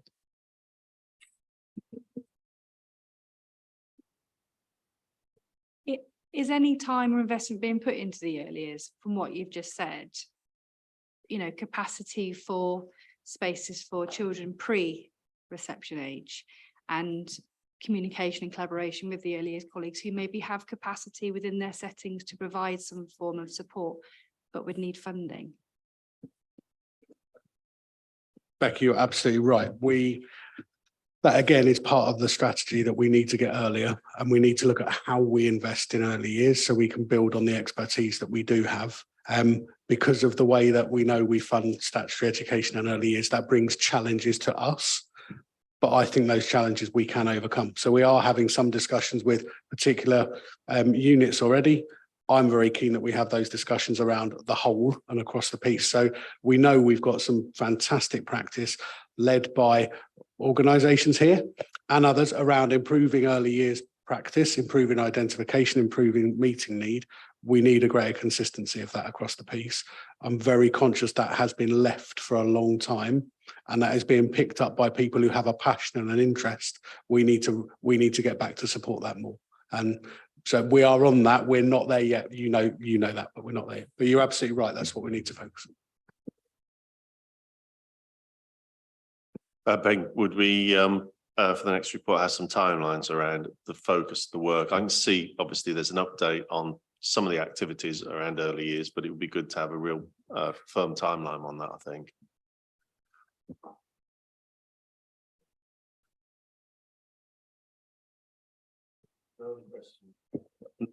Oh, Councillor Baker. But I can't let this moment go past without saying that when we had our SEND launch, and I'd like to say that I was there and these two weren't, we had the whole organisation of our event done by Creating Tomorrow College and their students. We were held to account upstairs by students from some of our senior SEND schools who asked us, well, certainly me, a very grilling interview of asking me all sorts of questions about what could they do and how could they get into work, etc., etc. But the actual thing that I took away from this was that we had these young people into our building. They came to a committee meeting. We all sat round. I chaired it. They had to say their name, etc. They sat there for the first 10 minutes and didn't speak a word. By the end of the day, we couldn't stop them. But they actually ran that whole event for us. Obviously, we were overseeing just in case anything happened, but it didn't. They actually rose to the more than we ever expected. And I just want to kind of say there is an opportunity for us to get some of these young people into work. And that's what my campaign is now, aside from all of this, because that's the way forward for them and having a good life.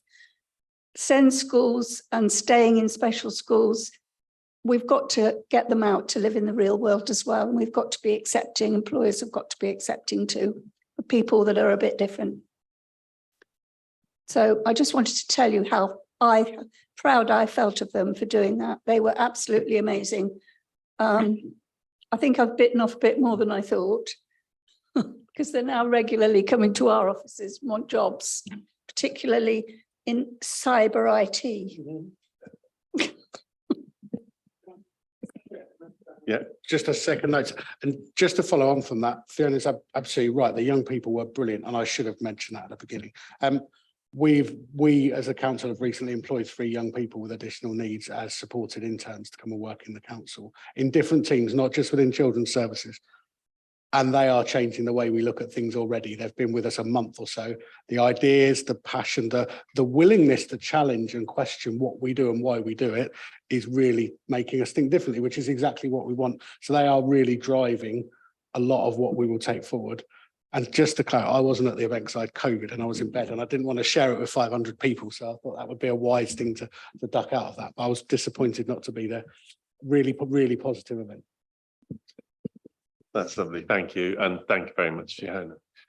Andy? Yeah, and can I add a point to what Ben just said, that one of those young people will be supporting me in the project team. So members of the forum who are part of the project team, you could actually be introduced to Evan at some stage in the coming weeks once we align the timelines. Continue. One of the tables highlights financial modelling and funding recommendations. I'm conscious there's a lot of words on that slide and a lot of dates. I just wanted to try and simplify it if I can. The left-hand side of the slide refers to targeted SEND funding. So this is non-EHCP funding. The right-hand side refers to then the EHCP. We've talked about a number of several numbers today. Let me put this into context. There's around 1,000 children and young people that don't have plans. So the left-hand side is around about 1,000, right-hand side is around about 3,400. So putting that percentage is 20% and 80%, split the numbers. The reason I can't give you accurate numbers is that on the non-EHCP is that it depends on the time of the academic year. At the moment, there are a lot of applications. If we just take the panel for November for non-EHCP, there are over 150 applications because it's the start of the academic year. So the numbers will vary somewhere between 800 and 1,000. That just clarifies what I think I referred to a few minutes ago as early intervention. If I take then and I'm trying to keep it fairly simple and walk down the first column first, a left-hand column. From an early years perspective, we have consulted with our subgroup. We've talked about 4 different proposals. We've had the feedback from the proposals. And we are conscious that the rates of support haven't increased for a number of years. We were hoping to bring something today, but I think talking to yourself the other day, Beth, this is part of that consultation process. The one which Benny's saying, hey guys, let's get involved in. So the actual detail will go into that consultation. Is that correct? I'm still learning from this.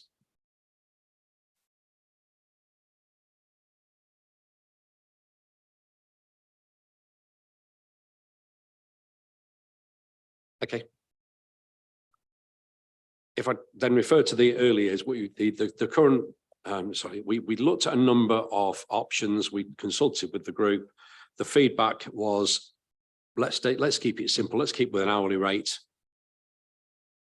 What can we increase it to?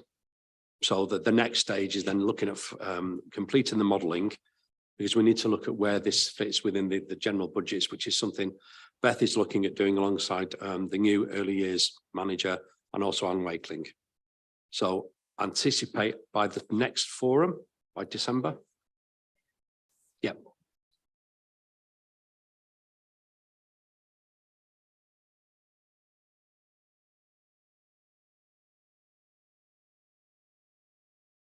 Which then works with regards to implementation from the 1st of April 2024.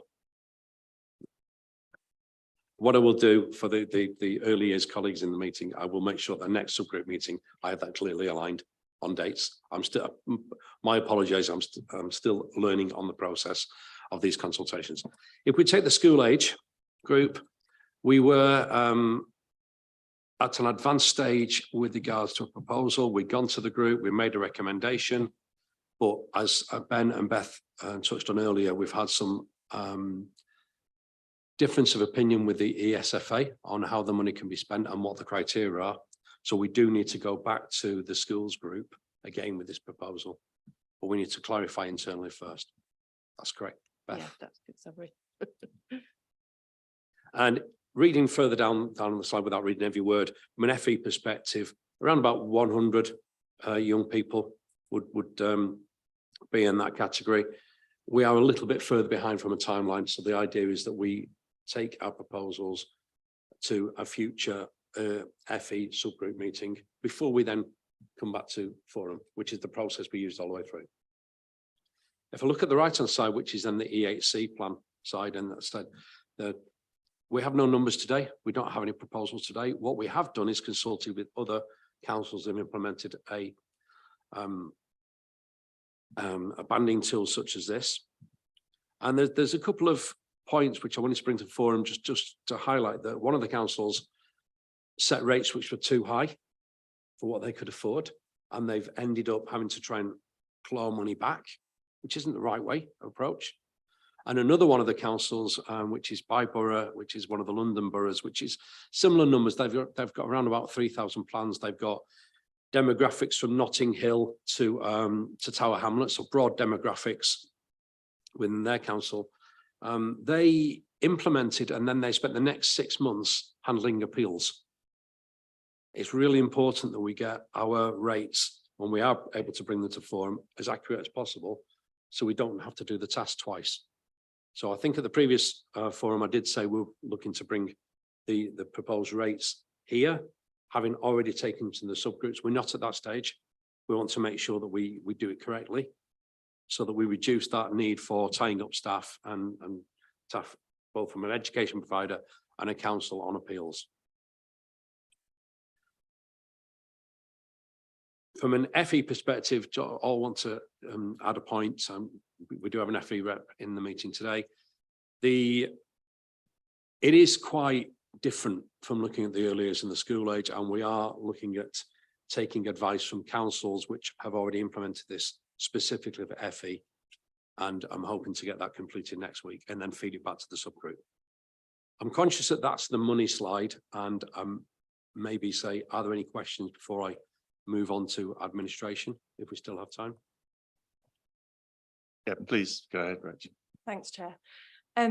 Just a comment really, about the consultation. Historically, we've had a really poor result in terms of responses from early years for the consultation. And I'm just wondering how we can sort of drum up more results and advertise it a little bit more for providers to kind of, yeah, drum up a bit more results for that. That's all. Just, it was just a pre-thought. Yeah, we're sort of looking into using the same web-based consultation platforms. That seems to be perhaps easier to use than a Word format. So that's kind of one way, and obviously through Head West and direct emails. But yeah, it's difficult to think knowing the best way. So any recommendations? We have Not through Head West, not please. Early years connections, Yeah. I guess, and you know, I think prior warning of a consultation is coming up, please keep your eyes open for it. This is for X. And, you know, I think like Dan was saying earlier, everything's got to be laid out in layman's terms, really, you know, and questions need to be really clear and simplified, because not all of us have this knowledge of what happens here in Schools Forum, or, you know, I mean, I still have hardly any clue about all the acronyms that are happening in primary and secondary. So, you know, it's really challenging when you're not used to this kind of environment. Rachel, I think you're absolutely right. This is complex, isn't it? And it's really easy to turn people off when you see great big pages with lots of detailing.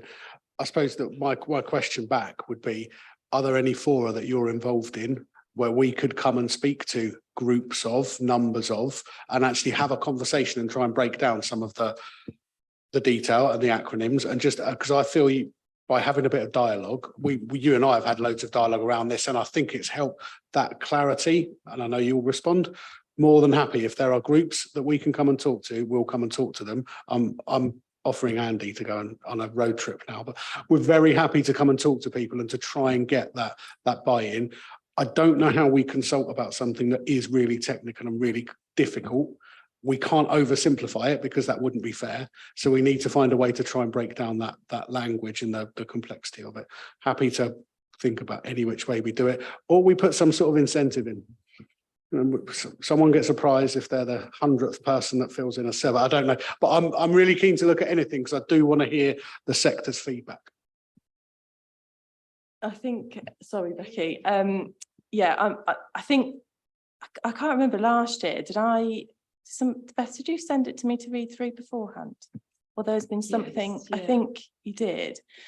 So I'm very happy to do that again. Thank you. The other thing I'm very happy to promote as well, but I think, without sounding, you know, too negative, we've just got a historical bad impression of Northants Council, you know, and, you know, I've spoken to, you know, several officers over the last sort of few weeks about turning that around. And, you know, I've spoken to the funding team as well. And I think anything when it comes in funding, people just go, yeah, I'm not going to do it because nothing changes, you know. So I think it's about changing that perception of the impression of. I totally feel that, and although I only deal with this specific sort of funding formula part of it, I think that we're not helped by the terminology within the formula. We have to refer to something as a contingency, which then, of course, nurseries are going to assume we're keeping something back. But it's actually not a contingency. It's a calculation of how much we think we're going to have to give out compared to what we receive. And it's absolutely intended to go out to settings. It's just that the way the funding formula has been given, the sort of the language, it has contingency against it, and we have to submit it to government against that contingency line. So, and trying to explain that has just, yeah, for years and years been impossible. I really feel for you because, and I think, you know, historically 2018, you did hold money back, And I think that's still really present in people's minds. Which we're now giving out. Yeah, I know, I know. I'm just trying to speak for our sector and how they're all feeling, I guess. But yeah, I'm very happy to promote and do my best, but. I think that following on from Northamptonshire County Council that had a terrible reputation with everybody in the whole of the county, we have done an awful lot of work. Certainly I have, I know Ben has, with going out and meeting people.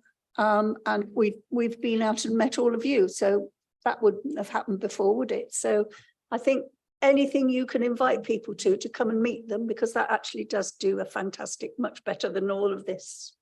If we come along and see that we're all human people and we all make mistakes, but actually, you know, we actually are here to help you, not to hinder you.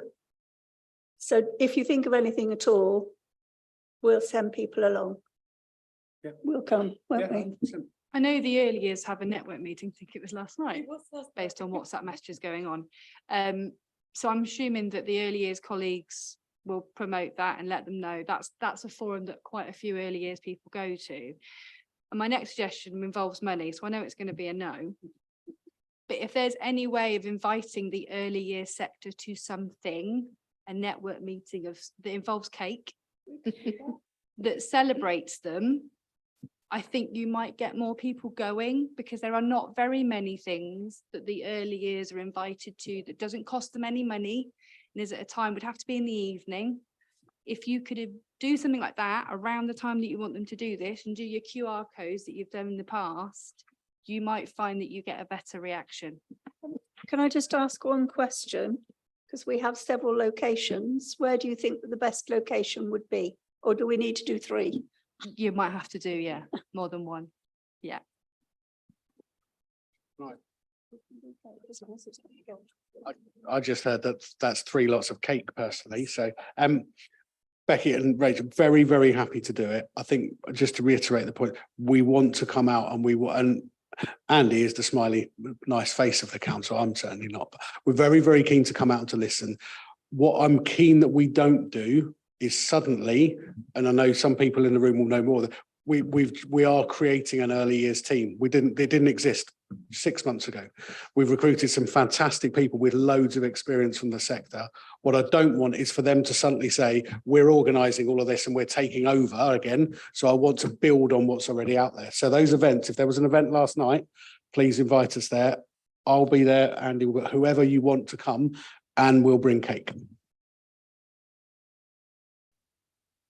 It was the early years provider network meeting that the early years advisors hold every term. So, yeah. You decide which way round. You can either come to us or we'll come to you. And with regards to last night's meeting, this project update was covered. It wasn't covered by myself because Rihanna, the new early years manager, she's closer to the sector than I am. And she uses the correct language, whereas I use too many acronyms.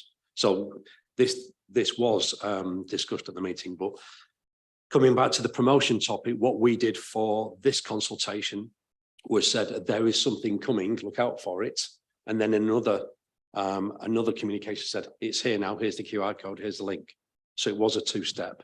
I'm not sure we did it for FE, I can't remember, Thomas, but we did do that for the others. And we took the advice from you guys, from the early years representatives to also put something through the early years portal. And I think there's a childminders list that maybe we could reach out to as well.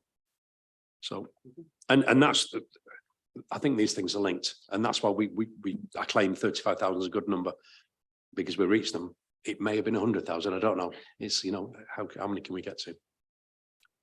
So should I continue, Chair? I'm conscious. Oh, sorry, Dan. Yeah, sorry. Didn't realise you had a question. No, it's some good discussion with early years, so I didn't want to interrupt in any way, shape or form. Just coming back to the financial modelling and recommendations, Andy. So you said that you'd consulted with the subgroups and you talked about kind of financial funding. Is that also tied in with processes as well? So you can say that again. So when you consulted with the subgroups, yeah, you talked a lot around kind of funding aspects in terms of consultation. Yes. Yeah. Did you also include processes within that consultation? So for example, the process behind targeted funding, did that form part of that subgroup? That's covered on the next slide. So Okay. it wasn't part of that recommendation. We are looking at the processes and the administration on the next page. I wanted to give an update on that. Okay. But the answer to the question is yes, we are working with the subgroups for each early years, school age and FE. So make sure we have alignment. We're at different stages with different sectors. Okay, and then will those processes be communicated to all? Because I think there is some change ongoing, isn't there? So there's been an initial implementation, and then I believe that's now being revised. So the point at which it becomes definitive or definite, whatever way you want to put it, is that then going to be communicated to all in terms of what that looks like? The answer again is yes. The idea is that we want to be transparent and share the processes with not just the providers, but have them shared via the local offer. We've actually have some resource and some expertise and looking at supporting us on visualizing the processes and process mapping as part of the SEND improvement team. Yep. And that is the first stage with that is to say, where are we today? And then once you visualize it, is then identify any improvements that can be brought in place. And we're already committed through the project to take these processes in through the subgroups who are representing the sector. So for example, early years would say, okay, guys, this is what we got so far. Have a look at it, please come back. So it is then co-produced and it's not just West Northants Council. Does that answer your question? Okay, thank you. And then I'm trying to read ahead because I don't waste your time. So the other one is around implementation, more specifically around payment changes. So you've gone from the 1st of April 24. Is that realistic? We anticipate the earliest payments from the 1st of April 2024. Whether we can actually support payments for every education provider, we're not at that stage to confirm. And I think one point to add there is the experience of talking to other local authorities, particularly on the EHC plan side, and saying they've had to do it twice. So I guess the simple answer is it's not realistic for 100% is the answer. So is it a phased implementation? So phased implementation is what we're looking at the moment. From a non-EHC plan perspective, for early years and school age, that's a lot closer to 100%. We believe that we will achieve that. And from a FE perspective, the timeline is later, and we're working closely with the sector there. But from the EHC plan side, we would have to come, the idea was we're going to come next month and say, here's the definitive timeline. So not next month, to the next forum, because I do have to use the word risk. There is some risk on timing. So i.e. any new plans from the 1st of April, you're potentially looking at, plans, you would then apply the funding stream to? Yeah, when I referred to 3,400 before, those were existing plans. There are 80 to 120 applications per month for RSAs. That would be on top. Obviously, some plans will close as well. Around about 200, I think, closed last year. Okay. So the action on myself, Dan, I think to answer your question is, if it is a phased implementation, can we have clarity of it? And what we need to do is take that through the subgroups first, and then bring that to forum, because that's the process that we've used for the last year. If that still works. Thank you. Does that answer your question, Dan? Yeah, thank you. Thank you. Okay. I'm conscious I've been on the microphone for a period of time. The slide I won't go through in detail, but what we are looking at is the administration and the processes for both the non-EHC and the EHC. We're looking at the terms of reference of the panels. We're looking at the application forms, and we're actually testing currently with the early years and the school age. We are looking at testing with voluntary providers amendments. So we've been out, we've asked for feedback, we've implemented that feedback into a form. We're now actually testing in parallel to the current online form to try and accelerate an easier to complete form as quickly as possible. From an RSA perspective, so for the for the EHC plan side, it's not through my part of the project, but it has been looked at where we are looking to align the form with the ranges and also the annual review form. So it's two projects, but I'm covering both today. We are looking at the documentation, we're looking at the processes to try and improve the documentation, make them easy to complete, and also to answer Dan's question, ensure there's transparency in processes without going through the slide. And the final slide was an update of these are the next steps. I'm conscious that what I cover covers many topics, which is why I wanted to ensure that there were specific breaks. But can I ask, are there any more questions from anybody, please?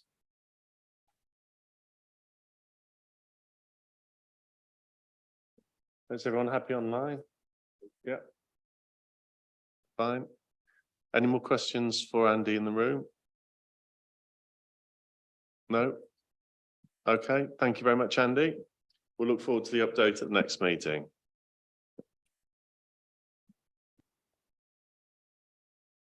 So Ben, the next agenda item for you.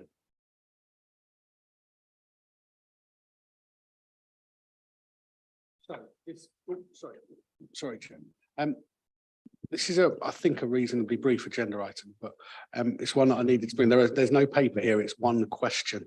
At the council's overview and scrutiny committee meeting, a couple of months back, we had a presentation from health colleagues around the pressures, particularly around meeting the needs of children presenting with mental health needs, particularly looking at CAMHS.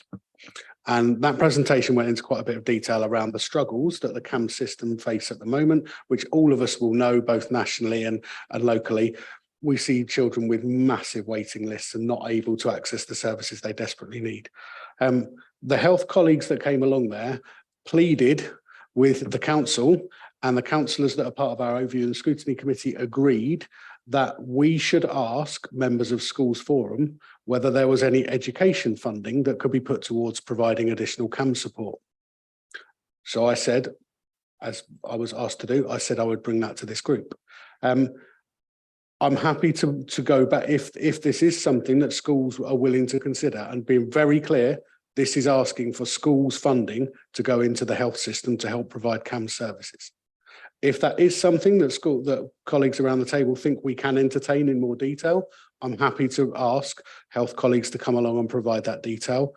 In introductory conversations with the chair and with other colleagues, we discussed that we felt this could be a reasonably brief discussion, especially based on all of the challenges and all of the pressures that we've already discussed this afternoon on education budgets. So I committed to bringing this here as a question. I think certainly looking around the room at some of the facial expressions and seeing some of the facial expressions and the head movements online, I think I might know the answer. But I've committed to bringing this to this forum just to ask the question. So happy to take more questions on it. I think I've already got the response from the facial expressions, but happy to take comments.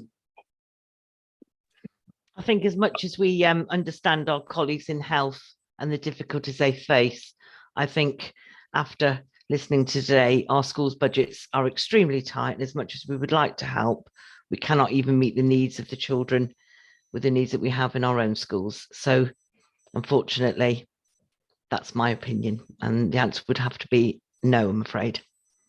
Thank you for that incredibly diplomatic answer, Eliza. I appreciate that. Thank you. Has anyone got a contra view to that? I know I haven't. That's Eliza, I share your view. But does anyone feel differently? No? There we go. This was the view of Ben and I when they asked us, but you'll understand it's a scrutiny committee which hold us to account all the time, and they've asked us to come and ask you. We've asked you. We felt we knew what the answer would be, but we still had to ask you. That's fine. Thank you. James, if we move to the next agenda, the meeting arrangements and the survey. Thank you, Chair. So Yeah, the last meeting of Schools Forum and members asked for a survey of members to be done around the practical arrangements for forum meetings. Get a view of what was working, what might be improvable, with a view to the forum taking a view about how it might operate going forward. So any changes to existing standard practices. So that was carried out at the start of the September term. We used a simple online platform, and as page 98 highlights, we got a very welcome response from the vast majority of the members on the forum. The subsequent pages of the paper take members through answers to different questions. So hopefully that is fairly clearly set out. So if forum's happy, I'll skip to the more concluding sections of the paper. So if I could turn you to page 105, which is the themes from responses. So there seemed to be no particular support for holding schools forum meetings as online only, which of course the forum still has the option of doing, unlike local authority committees, which must be held in person. Similar amount of support for virtually all of the options for hybrid meetings, for in-person meetings, and for using a combination of approaches for different meetings. And I mean, to clarify there, the combination option was really talking about, say, whether the forum might want to hold some of its meetings as online only, but possibly the most important ones as in person. So that's what that was what we were thinking of as the combination option. In terms of physical location, there was a similar amount of support expressed for holding in-person meetings in Towcester or in Northampton, with no other alternative locations suggested. There's no particular support for holding meetings outside of school hours due to the amount of clashes with other commitments that forum members have that would result. Early afternoon meetings, so the current start time, seem to work best for most members, as this takes out a smaller proportion of the school day. The issue was raised that it meant travelling away from meetings in rush hour afterwards, and whilst saying that the existing start time does seem to work best for the majority, also acknowledging that some people specifically said that I think holding the meetings on Tuesday didn't work for them, and there are also, as I say, negative views about the afternoons. Sorry, and I've skipped on to the next point there. Tuesday afternoons received the most support as a meeting time. Doesn't work for all members, and Tuesday afternoon got the most individual votes, but apart from that, there was a fairly even spread across virtually every possible slot between Monday morning and Thursday afternoon. Moving on, so some other more general considerations. As demonstrated today, we have a precedent for offering remote participation when requested at schools forum meetings, which means we are in the practice of holding hybrid meetings as today. A very quick desktop survey of other local schools forums indicates that online meetings are still most common. So you get the higher number there holding all of their meetings as online only, with a smaller number in person or using a combination of approaches. There seemed to be a perception that in-person meetings in an ideal world are viewed as most effective, although that obviously involves the practicalities of travel time. And there's also some sense, and again, there's an example of a hybrid meeting today. Hybrid meetings can be most challenging to manage, and I don't. It's for you to say whether that perception reflects your feeling or was something that I was reading in that isn't actually valid. I think it's fair to say that the Schools Forum has certain meetings in the year that are higher priority than others, in the sense that some meetings have to take decisions, others don't. So, I mean, particularly the December meeting and the January meeting, where there need to be decisions from Forum on budget proposals. And again, having said that there is a standard meeting day for Forum meetings, this meeting and the one in December are due to take place on a non-standard day of the week, Wednesdays rather than Tuesdays. So there's an opportunity to see how that works in practice, whether that makes any difference to how the meeting goes ahead.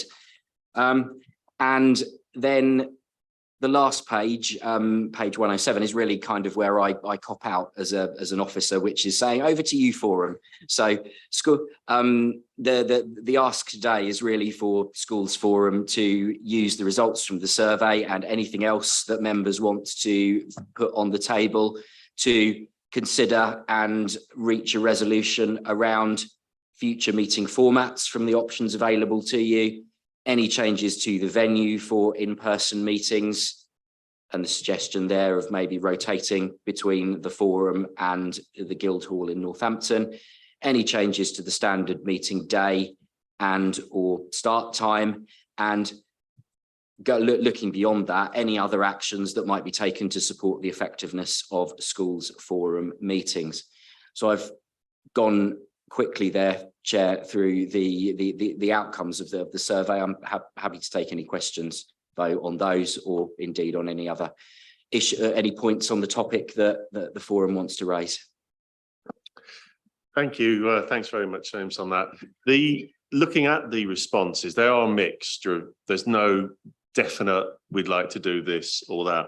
The only thing from certainly chairing or managing meetings where you've got a heavy vote, and sometimes when it comes back with the consultation questions, it's a bit more of a complex vote, because there's votes that only apply to certain members, votes that apply to all members, and then having members in different places or remotely can make that a little bit trickier, but all these are manageable. It's really, I can see there is definitely an advantage when you have face-to-face meetings. You do get more vibrant discussion as well, although the discussion today has been very vibrant and has been, it conducted very well on with the online and face-to-face. So from the effectiveness of the Forum, either way, whichever we would prefer to move on, will work, and it will provide an effective Forum discussion. But I say, sometimes when you've got the heavier decision making to do, it is a bit easier to be in one place. But what's everyone's views? We've got a meeting coming up in December, is the next one. I'm happy with the way that we are operating at the moment, but for that meeting. But what's everyone's views, Eliza? I mean, I think the face-to-face meetings are great. And I was intending to arrive face-to-face, but then I had a parent come. So to have that option to jump on at 2 o'clock was great. So, personally, I think the face-to-face meetings are better, but I think having that hybrid option as well, to have the combination for those members that for whatever reason just can't get there, it's been a very useful, and it's been very clear. I felt like I've been in the room with you today. So for me, I like to, have the option of having both. So, face-to-face is a priority, but then if you can't get there, but you can still attend, have an online option to join online. Thank you. Any other differing views or agreements? Okay. I think what's really helped today is the technology's worked. Yes. So that was on our side today. So anywhere, this is a great venue because you have all of this, And so to be able to see everybody actually big actually helps. So that's a consideration if you change the venue. Can I just say that the technology is better here than in the Guildhall? Yeah, yeah. I think the technology reflects the age of the buildings in both locations. There is, just for information, Chair, there is a room at the Guildhall which is now equipped with wall-mounted screens similar to these. It's a smaller room. It's a slightly smaller set of screens.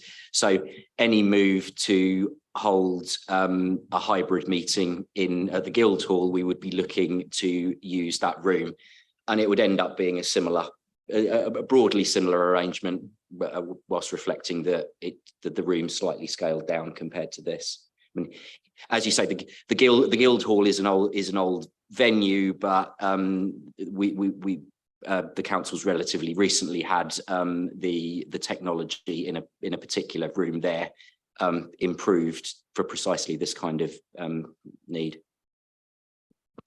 Okay, thanks, James. I think the one area where it is worth looking at, perhaps either more online, is the meeting we always struggle to get a quorum at is the one in July, because it's always in the last week of term when everyone is just batting around finishing the end of the school year.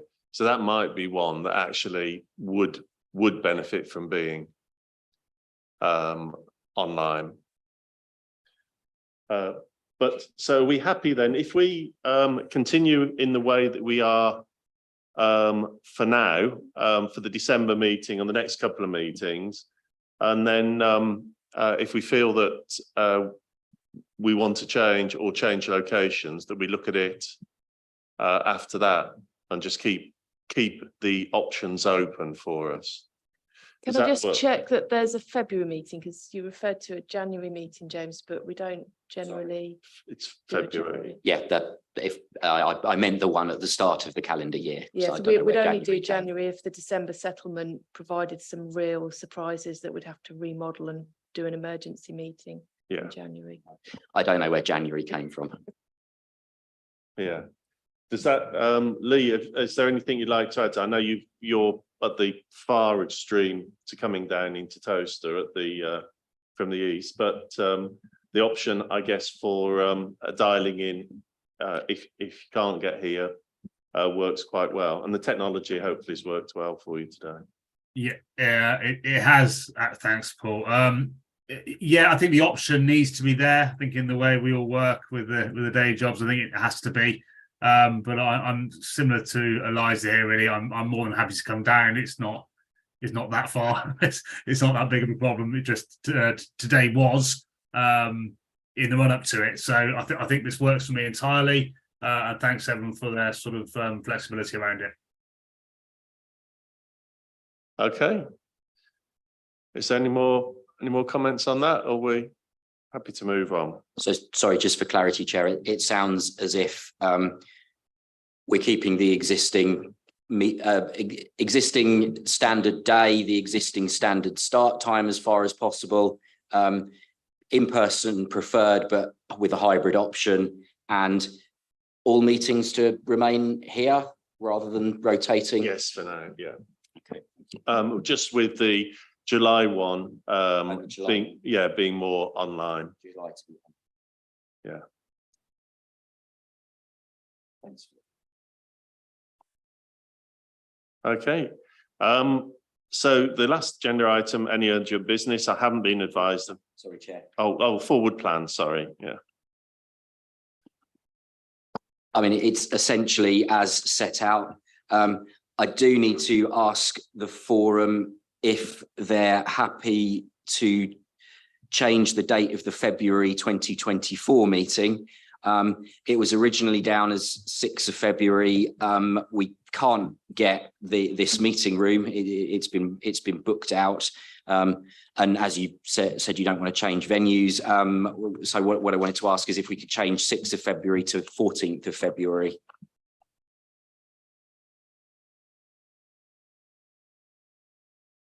Any objections? No, that's fine. Otherwise, the forward plan is as stated, and of course, as has been highlighted, the December and February meetings, the next two are the ones when the forum has to reach decisions. Okay. So there, I haven't been advised of any urgent business, so all that remains, and I'll close the meeting and thank everyone very much for your participation and thank the officers for all the work they've done in preparing the papers for us to review. Thank you. Thank you.